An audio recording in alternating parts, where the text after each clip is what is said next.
Have you ever thought about leaving your corporate job for something else? It's a conversation I have a lot with my clients.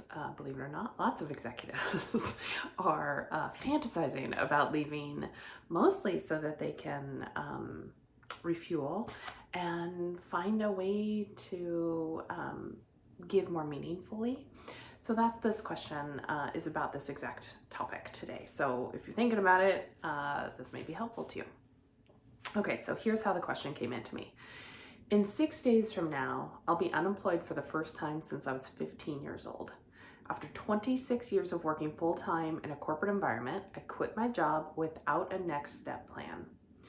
During these past 26 years of working, I also completed my Bachelor of Science and then my MBA and started 2 side businesses, all while raising 2 children into adulthood and fostering a 19-year marriage. I'm burned out at my core, depleted and deflated.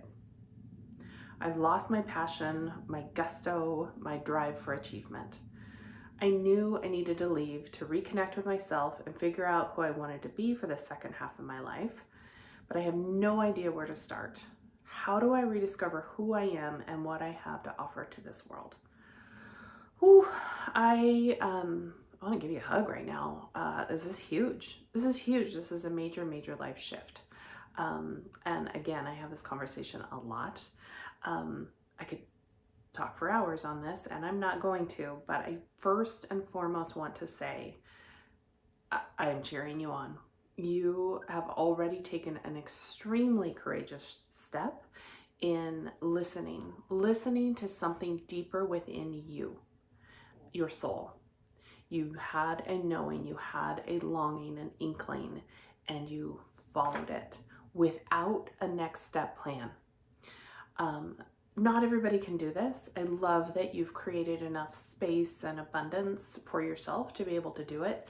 And what I really, really want to encourage you to do is embrace it.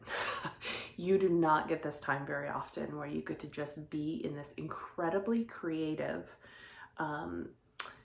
nurturing space. And it may not feel like that right away. So before you start feeling better, I suspect you're going to go through a fairly decent detox. You're going to go through a detox of coming off of adrenaline. That there's a ton of brain chemistry things going on when you start to really downshift and downgrade your system and how high it's revving. So just for the act of not getting up and going to work every day and having to produce, that's going to be a major shift to your system and to the whole biological, chemical chain reactions in your body. And then just the detox from probably an environment that may not have been perfect. I have no idea what your work environment's like, but I don't know very many people who don't have some experience of toxicity in their workplace. So there's a lot of places and ways that your body is going to be shedding, letting go, getting rid of, detoxing from what it's been experiencing. And that's a beautiful thing. And one of the biggest pitfalls we can get into is trying to jump into something or try to figure out something or try to replace it too soon. So when I thought about you, I kept getting this image of maternity leave. And I'd love for you to just play with this idea that this is your mat leave time, at least for the first couple months, if possible, during this transition, so that much like motherhood, you've walked into a new chapter, and the old is leaving, and the old needs to fall away, and the new needs to emerge. And in that transition, you're going to need a lot of rest. And just like you did, maybe when you had a baby, those days where you're like, yay, I got a shower in, and that felt really good. I kind of want you to go back to that. Like, don't expect much from yourself in these next several weeks. And just be super gentle and know that this is one of the most creative times in your life. Much of my work is based in Carl Jung's adult development theory. And it states that the first half of our life is about creating a sense of safety, worth, and value, mostly for our ego, our low mind. And we create safety and abundance and belonging and all the things that the ego needs to feel safe. And by design, about midlife, all of that falls away. We don't need it anymore. So I know that the first half of your life, this first 26 years of your work life, has been about achievement and massive success. And I mean, I just bow down to you for what you've gone for and what you've created.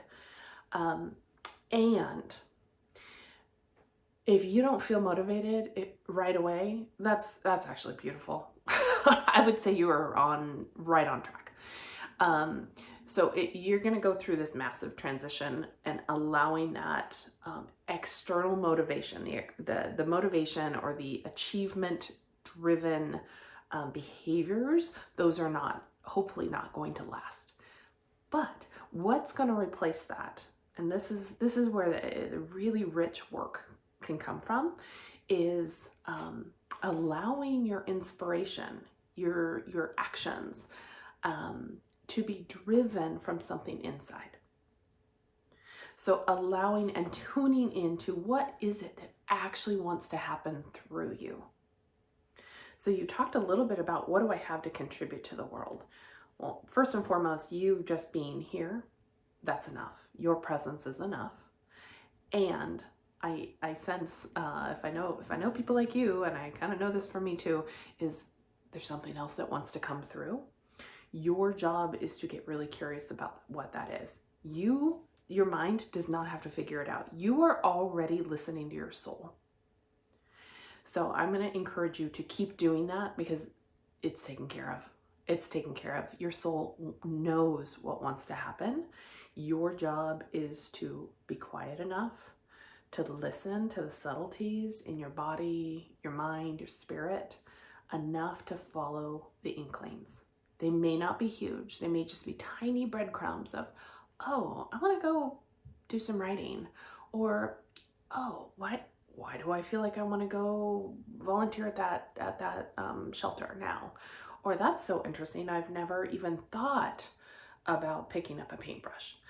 I don't know. I have no idea what will come through you, but I do know, and I almost can guarantee, that your next chapter, it will reveal itself, and your job is to listen and be gentle and quiet and a little bit patient, which is pretty opposite probably than what you've been doing, because you've been busting your tail for 26 years. So this is going to take a lot of observation. This is going to go be counter to what you've been doing. And the discomfort, the disorientation, the unsettledness, please expect it and celebrate it. When that agitation comes up, it's almost like a washing machine. It's starting to bring things to the surface so that they can release. And the more space you have, and time and quietness and gentleness that you have, so don't go fill up your space, but just allow it. It can all move more quickly and more easily, so that that creative expression that wants to come through you can come through you more easily. So I hope that helps. And I'm wishing you all the luck. And I did this 20 some odd years ago myself, and have just been riding the wave ever since, and it's been awesome. So I'm cheering you on. And for all of you who are listening who have a question of your own, please send them in. I love these questions. They're heart-opening every time I read them. Just go to my website, sarayao.com, go to the resources page, and you'll see an Ask Sara tab there. All right, looking forward to the next question coming in. Take care.